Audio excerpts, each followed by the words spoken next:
สวัสดีครับวันนี้นะครับทุกคนนะครับผมก็ได้มาเดินเล่นนะครับอยู่ที่สวนนี่เองนะครับโอ้โหที่นี่ก็ดีมากๆเลยนะครับวันนี้ผมก็มากับพี่ชายนะครับ2 คนนะครับอันนี้ก็มาเดินเที่ยวนะฮะ สบายดีสวัสดีครับ สวัสดีครับเอาสิพากันไปเที่ยวสายอ้ายไหมเนี่ย มันนี่ปลายทางเนาะปลายทางไปเรื่อยๆมัน ไปเรื่อย อันดับแรกไปสวนลุ่มก่อนเนาะ ๆอ๋อ ไปสวนลุ่มเลยก็ไปเซ็นทรัลดุสิตเปิดใหม่นะหน้าสวนลุ่ม อ๋อ แม่น สิไปชมวิวใจกลางกรุงวะไอ้ แม่น อ๋อ เขาเป็นผู้บ่าวกรุงเทพ1 วันนะ อ่า เออ อุ้ยกำไม้พ่นเนาะอันนี้ก็เป็นบรรยากาศยืนภายในสวนเนาะ แม่นแล้ว เอากระไรมาย่างเด็กมาเดินเที่ยวนะครับ ที่นี่มันมีข้อดียังไงไอ้พ่น ก็คือแบบมานั่งพักผ่อนแบบอากาศมันเย็นนะ อ๋อ ก็พอดีนะ เป็นสถานที่พักผ่อนหน่อยนะ พักผ่อน อ๋อ แมน เป็นแบบ บางคนกับมากับถ่ายรูปอะนะ อ๋ออันนี้ก็คือข้อดีนะ พอดีหลายอย่าง อะไรมาแบบนั่งพักผ่อนสำหรับแบบว่าวันหยุดเนาะ แมนอย่างเช่นนะผู้บ่าวผู้สาวให้มาขู่ให้คู่มันจะสังเกต ใส่ อยู่ขวามือ อ๋อ เนาะ เออ จะมากับผู้ใดเนี่ย ปล่อยก็มากับเจ้าเออ คิดว่าจะมากับผู้สาว บ่ได้ป่ะ เนาะ บ่ได้ป่ะ บาดินเนาะบาหยอกเนาะ เออ หยอกไอ้พ่นบรรยากาศก็ดีเนาะไอ้เนาะ ดีบุคคลเป็นไง อ๋อร้านในกับมีแต่แบบต้นไม้ใหญ่ๆเนาะที่แบบข้าวยางกันมากเนี่ยร่มเย็นหน่อย เย็นสำหรับเย็นดี อ๋อแบบมีนะอะไรน่าสนใจได้เนาะ แมน อืมมาทางนี้มีอย่างน่าสนใจได้นะกู้ไอเอ็นนนะ ได้ อยากไปปั่นอันนั้นนะ เป็นเหรอ อ้าวเนาะน่าสนใจว่ะไอ สนใจอยู่ โอ้เพื่อว่าไปปั่นดินเนาะ อันนี้เขาจะไปลงสถานีรถไฟฟ้าใต้ดินบ่ แม่น เขา แม่ เป็น นสถานีอย่างอยู่เนี่ย อันนี้สวนเศรษฐกิจ อ๋อสถานีโอ้โห แน่สวนเศรษฐกิจ เศรษฐกิจอ๋อบ รรยากาศดีได้นี่เนาะ บรรยากาศดีพี่น้องไงผู้ใดผ่านไปก็มาแวะเล่นได้นะพี่น้องเนาะ อ๋อ เออ แม่ดินได้เนาะ มาได้ ไอ้พ่นแนะนำบ่เนี่ย แนะน อืม ำดีนะบรรยากาศดีฉันสิมาบรรยากาศที่ดีกว่านี้เนาะก็คือส่วนค่ำๆพี่น้ อ๋ อ อง อ๋อ ส่วน4 โมง 5 โมง 6 โมง แม่นบ่ ขึ้นไปแม่นอากาศจะดีกว่านี้ อากาศจะดีกว่า อัน นี้ นี้ยังห่อนจักหน้อยนะ ส่วนนี้มันแบบได้รับธรรมศาสตร์ได้กับแบบว่า มันดีต่อใจ วิวธรรมศาสตร์นะ เนาะ แม่นในกลางเมืองมันเห็นธรรมศาสตร์ เนาะโอ้เฮ็ดดี ดี บรรยากาศสิ่งแวดล้อมกะ คนเห็นงานเนาะ แมน ทำงานนะแบบว่า คนทำงานอยู่ในเมืองกรุง พักผ่อนมานั่งพักผ่อนอย่างเช่นครูบาวสาวว่าเนี่ยโอ้ เนาะ ครูใครครูมันนะเนาะ เนาะ เออ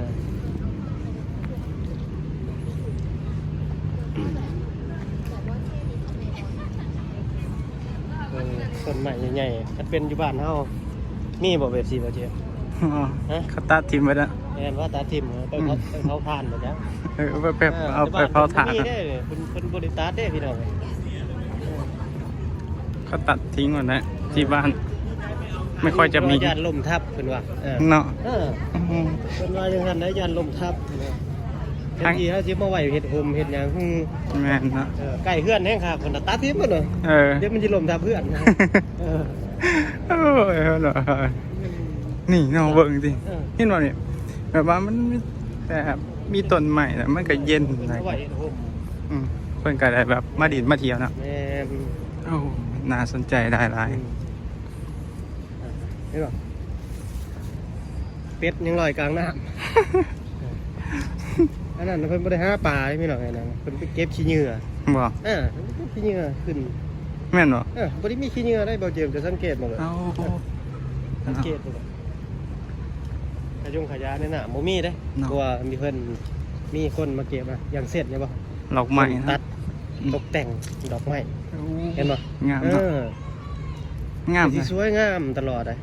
ที่มีคนดูแลนะ อืม เออเออ ดีมากเนาะ ถ่ายเอาเพื่อนแล้วก็ตัดคลิปแล้วก็ไปเห็นนะโป๊กคนดูแลต้นไม้เออ นี่คนสวน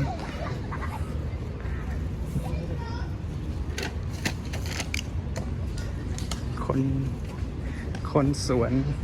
ถ้าต้นไม้เยอะหยวน อืม คนสวนก็จะฟัน เออฟันอย่างเดียวลูกมากินข้าวกินหนังก็ได้เนาะ กินข้าวนอกว่าน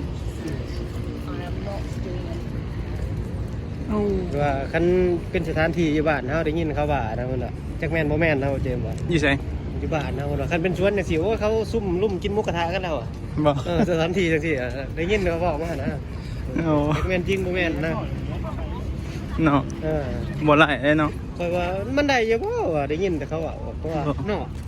แม่ ว่าติบ่เว้าให้บ้านเฮาเป็นจังซั่นเนาะ อืม คือสิบ่แม่นดอกมั้งเพราะว่า บ่ไหลแล้วกินหมูกระทะบ่ได้ กินหมูกระทะอยู่เห็นเป็นหมเย็นๆเนี่ยไปนั่งกินหมูกระทะบ่ได้เด้อเป็นว่า ตลก เนาะเออ โอ้เด็ก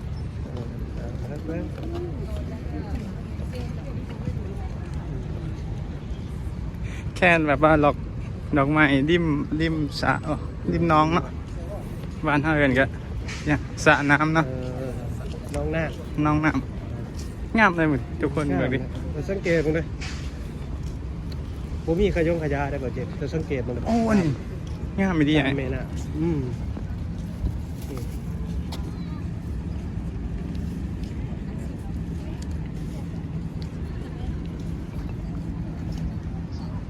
บอก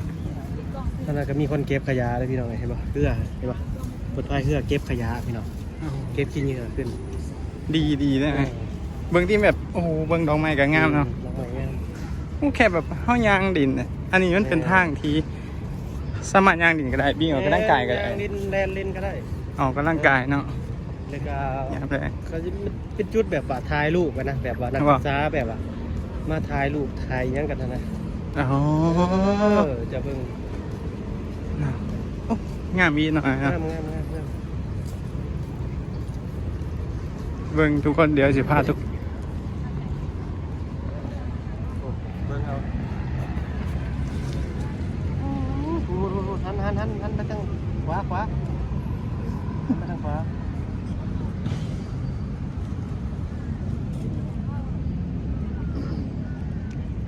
โอ้ผ่อนตาคนเลยจ้ะ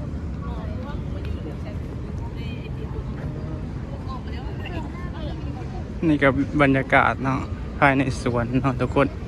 โอ้โหสุดยอดเลยนะดูฝั่งนั้นก็จะเป็นกลางกรุงนะครับทุกคนสวนนี้ก็จะสวยงามมากๆเลยทีเดียวนะครับว้าวมุมนี้มันสุดยอดจริงๆนะครับทุกคนดอกไม้ก็สวยมากนะครับสำหรับคลิปนี้นะครับผมก็จะขอจบคลิปไว้เพียงเท่านี้นะครับดอกไม้สวยมาก